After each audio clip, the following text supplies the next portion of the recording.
Bonjour à tous et bienvenue du coup sur la plateforme XPO qui est la plateforme qui va vous servir à déposer vos visuels pour qu'ils soient ensuite mis en production.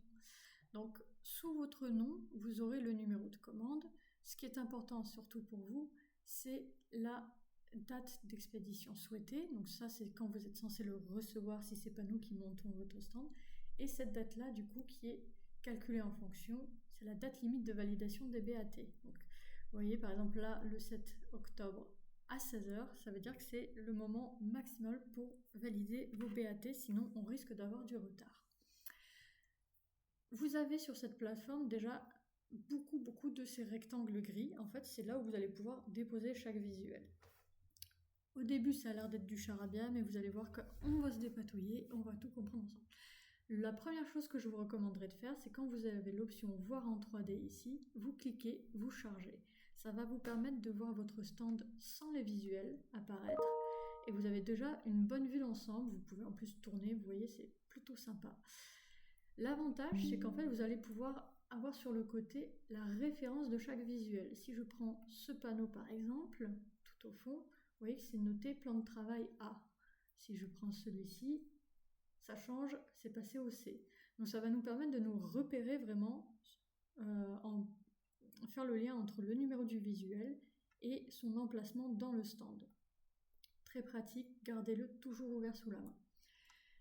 Vous verrez qu'ici, vous avez effectivement des dimensions. Attention, ce ne sont pas celles des visuels, mais celles des structures. Donc ne les prenez pas en compte. Vous, les dimensions, elles sont notées dans cette partie-là.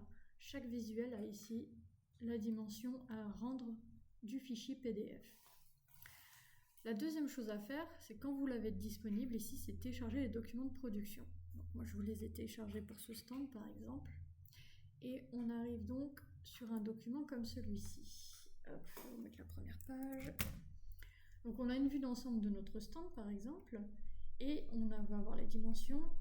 Ça c'est plutôt pour les monteurs, c'est la partie structure. En tant que graphiste, vous, c'est à partir de cette page-là que ça va vous concerner. Donc vous avez quelques rappels sur la création des plans de travail. C'est un peu bref, ça explique pas tout. Vous avez un peu plus d'informations sur ce lien-là déjà. Là où ça va être intéressant, c'est que vous avez un petit rappel donc qui va récapituler tous vos visuels à rendre, mais vous allez voir que parfois c'est pas si facile de voir. Si je prends par exemple, bon là le A il est grand, c'est facile, mais là j'ai 43, 42, D, et de l'autre côté du comptoir, pas forcément facile, là j'ai un 1, en moi d'expérience je sais qu'il y a un G et un D, mais on le voit pas sur le dessin.